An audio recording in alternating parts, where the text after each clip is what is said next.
Hi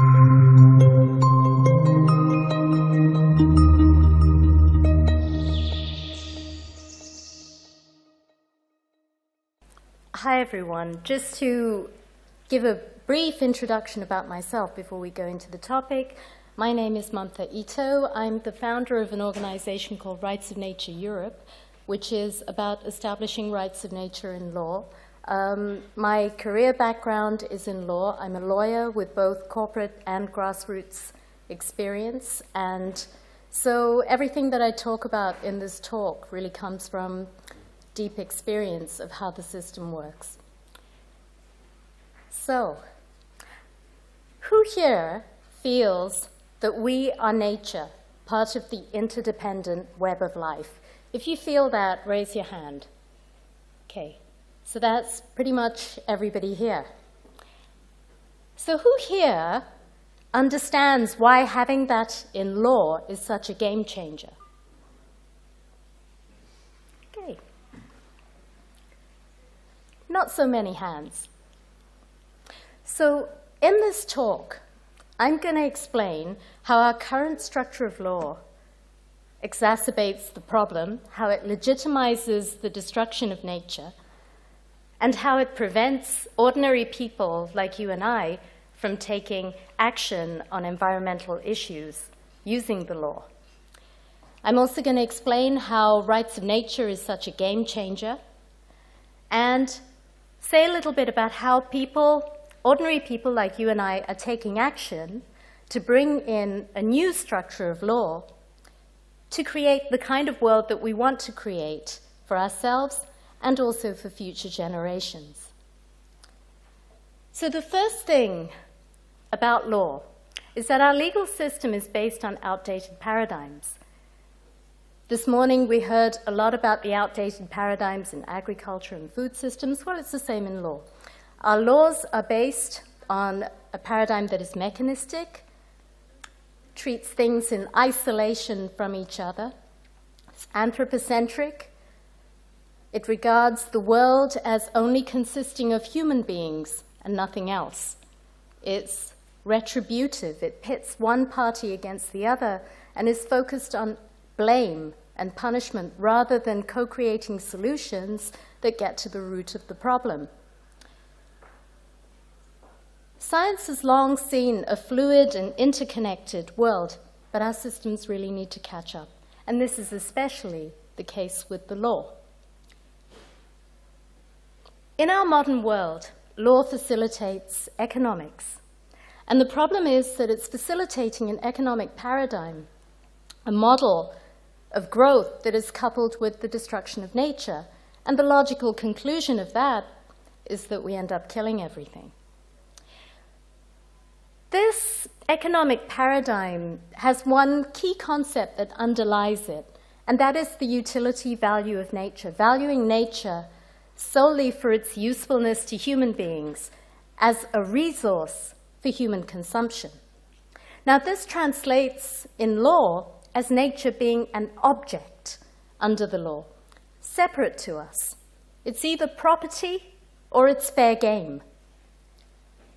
And this has a number of practical drawbacks that make it virtually impossible for ordinary people like you and I to protect nature using the law. The first of this is that we end up with a piecemeal protection system. So nature is an object. The law governs relationships, but it only governs relationships between subjects of the law.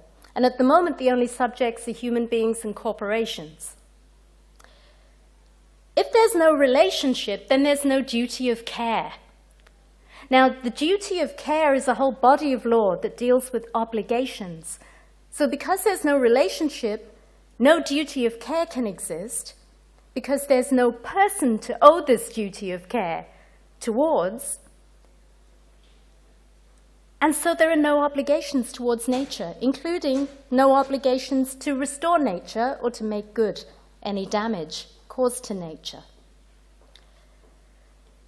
So we start out with a premise that nature is unprotected, and environmental law comes in to carve out protections. And it does this usually around endangered species, protection for endangered species and their habitats. However, that system is piecemeal. In an interconnected ecosystem, who's to say which species is a VIP? Also, these laws are fundamentally flawed because they cannot keep pace with current extinction rates. All of these species that are about to go extinct are listed in an annex at the back of the law. And it takes years of scientific research to update these annexes. Scientists are saying that we are losing something like 12 species a day. So in the time that it takes to do the studies to update the annexes, it is already too late. Another drawback of nature being property under the law is that we're stuck in the planning system. All environmental issues are deemed to be planning issues. And the only conversation that can happen in court is whether the correct planning procedure was followed. So communities have to find technical arguments, and that's assuming that they even have standing to bring a case. Even if a technical argument to say that the planners haven't ticked the right boxes was found, the very highest outcome that can come out of the planning tribunal is that it goes back to the planners for them to tick the box. And usually it goes around the cycle, and development eventually goes ahead, communities run out of steam. The other issue is standing. In the planning system, only people whose property rights have been affected have standing to bring a case. So, for example, me living in the Highlands of Scotland, if I'm worried about mining going on in a protected area, I don't have standing to do anything about it because my individual property rights are not affected. And there is also a presumption that all development is beneficial. Economic interests trump everything else. And so this mining in the national park, which was recently approved in the UK, the largest mine inside a national park, was done on economic grounds. Even though there were 29 environmental organizations opposing it, with grave concerns about the ecosystem, the law was on the side of the planners, and so it got approved. The only other avenue left in law is litigation. So after a disaster happens, so say, for example, 10 years down the line, and we find that mining inside the national park was not a great idea for the ecosystem. So then, if somebody wants to bring a case, they've got to be a property owner inside the national park whose property has been damaged. And then they can bring a case for their own monetary loss. But there's no obligation to restore the damage to nature, because nature is an object under the law, and there's no relationship.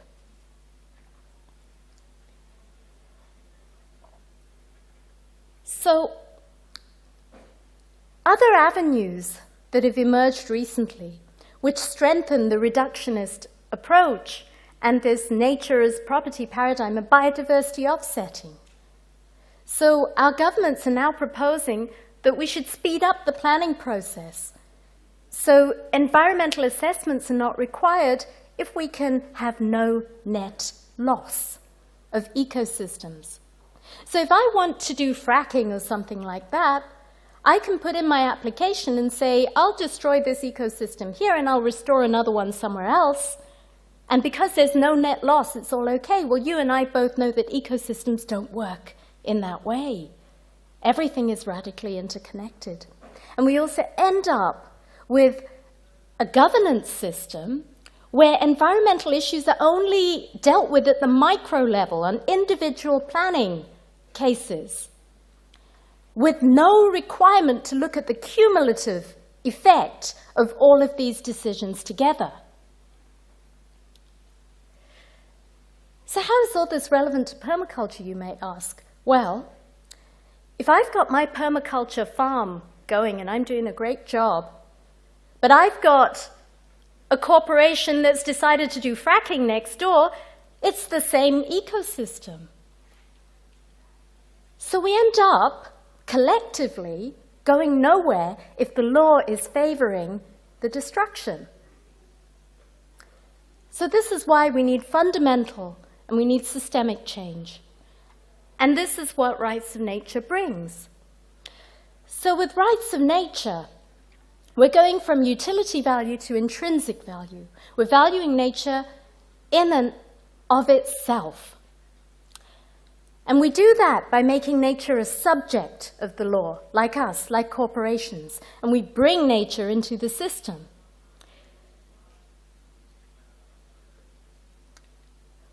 If nature is a subject of the law, then it can be the holder of rights.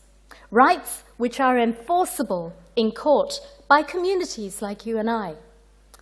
With rights of nature, it's not just the ecosystems themselves that now have standing, but also people are empowered to defend the rights of those ecosystems in a court of law. So if I'm up in the Highlands and I'm worried about the mining that's going on in England in the national park, I can now bring a case. I can stand for nature by naming nature as the one that is sustaining the damage and the injury. I don't have to prove that my property rights have been disturbed in any way, because there is now an injured party, and that's the ecosystem itself.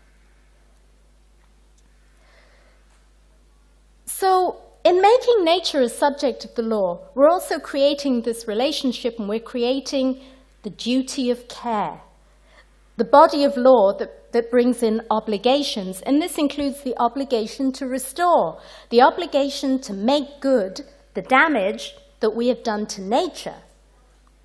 So any cases, if I were to bring a case because of some damage that the national park has sustained, any remedy won't go to me personally, it will go to the national park, to the restoration of the national park itself, because it is a subject of the law.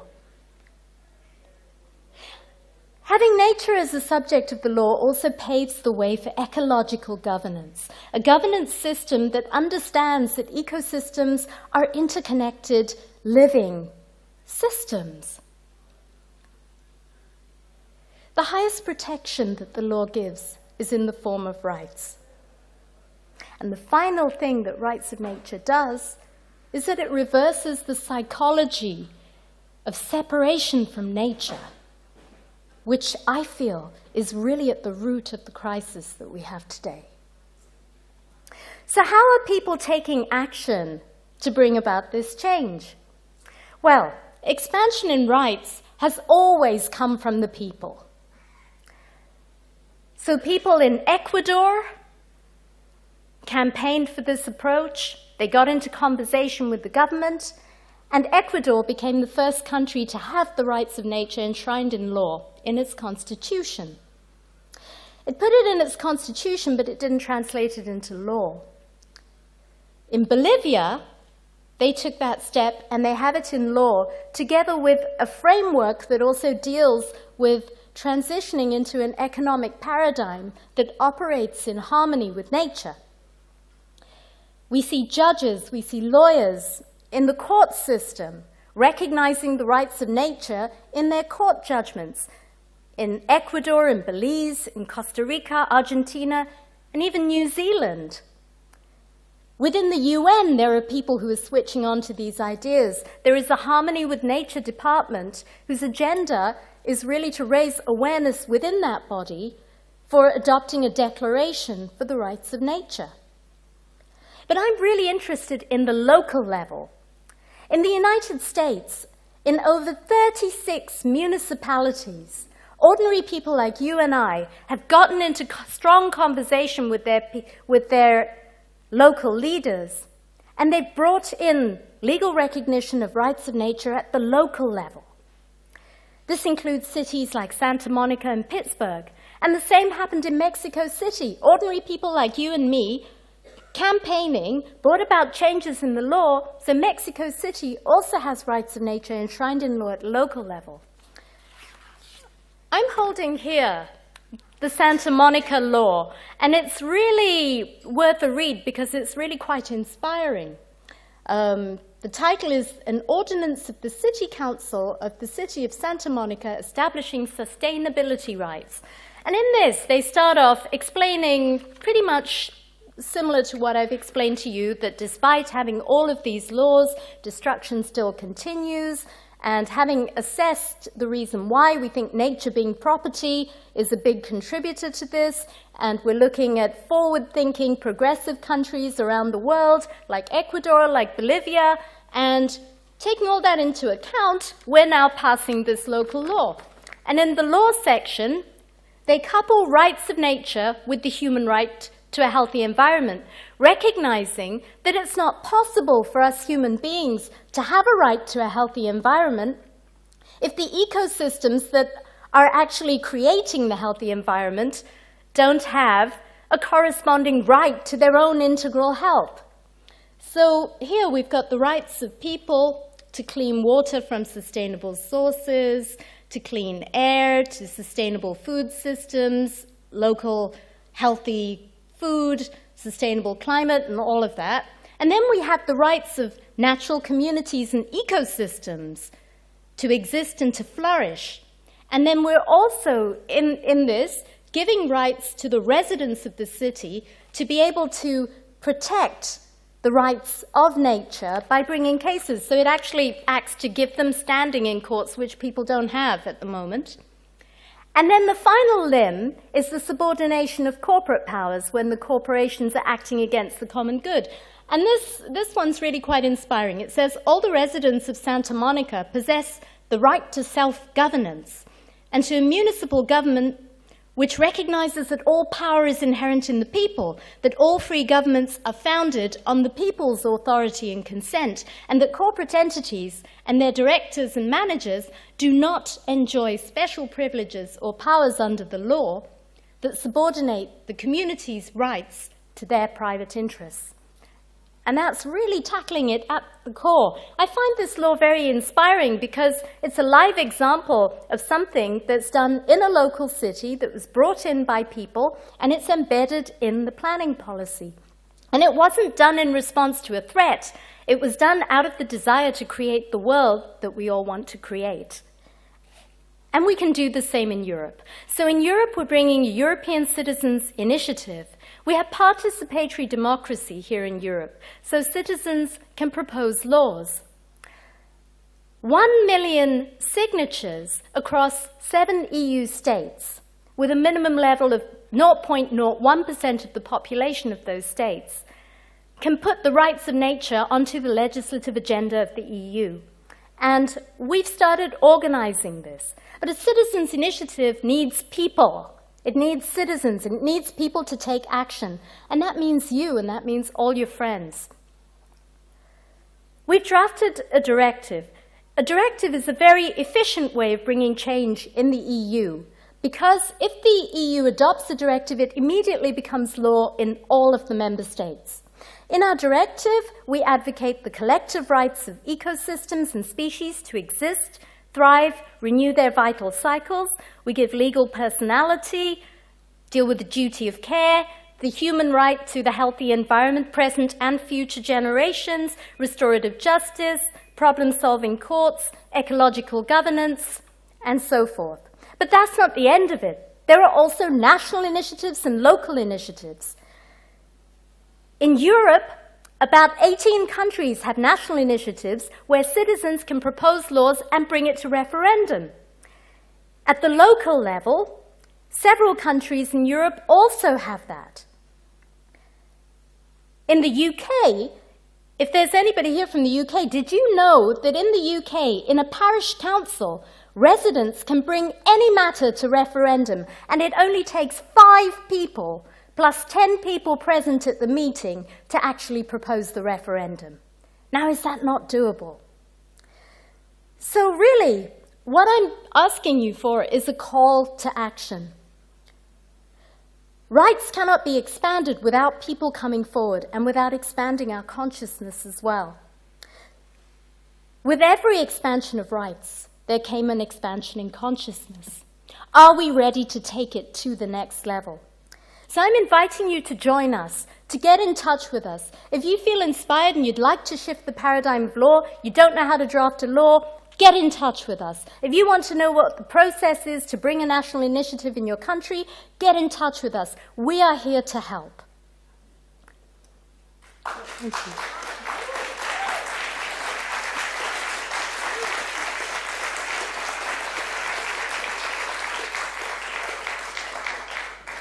So we can take 7 minutes to clear up any points that you haven't got from it. I think this was wonderful, really clear and beautifully brought. And so I would suggest anyone who needs some clarification, 1 or 2 sentence question, please.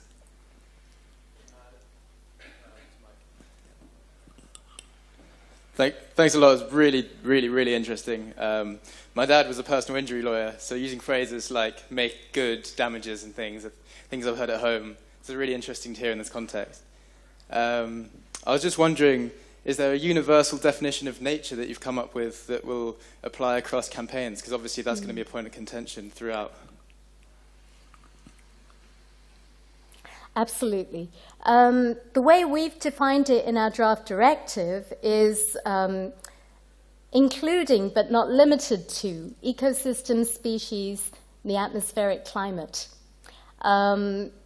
However, we've also put in there that the European Environmental Agency would come up with a universal definition for what an ecosystem is that can be applied consistently throughout all the states. But yeah, when we look at rights of nature laws, people are defining the ecosystem or the areas of nature that are protected according to what's there in the locality, particularly in the local laws. But one of the general threads is that the focus is on the balance, and so it's mainly ecosystems and species that are, the target of this law. Thank you for a very clear and inspiring talk. One thing that did occur to me was that it's in the nature of natural systems that it's not necessarily possible to make good damage done to them. Mm-hmm. So what would you say about that? In the case that the damage is irreparable, within the law there are other ways of dealing with the person, that they've done something and it may not be possible to restore that ecosystem, but that they ought to do something for nature somewhere. Yeah, I agree. Only nature can put itself back, and us as human beings can do what we can to help that process along. But in some cases where that isn't possible, we still need to deal with the people who've actually done the damage and kind of get them to behave in ways that can actually enhance nature, albeit somewhere else. Thanks. Very good work. Been involved in setting up an organisation called Safe Alliance, which is looking at legal tools to counter fracking. We've got a current challenge to raise money to take the government to court, but through that work, one of the things I've seen is that there is no meaningful legal basis for sustainable development. So it's not only has it become a completely meaningless term, it's actually come in a legal way through policy and the evolution of law to actually mean just continued economic development. So I wondered if you could comment on whether there would be any point in pursuing establishing a proper legal basis to sustainable development, which would include the rights of nature along with the precautionary principle and other key elements. Yeah, absolutely. That's a really key thing that you've pointed out. With nature being an object under the law, what we have is a system where we're always reactively legislating to carve out the protections, and we can't do it fast enough at the moment. So with rights of nature, we're advocating that we proactively create exactly what you're talking about, actually create a framework for sustainability, because like you rightly point out, there isn't one at the moment. So yeah, I'm 100% with you. And that's what we're trying to establish with our rights of nature. It isn't just about rights. It involves ecological governance. It involves, so many other aspects, the human right to the healthy environment. And, there are some future generations. They're all interlinked. And they all form a comprehensive framework. So yeah, I would be very interested to connect with you on this. Okay. Thank you. Welcome.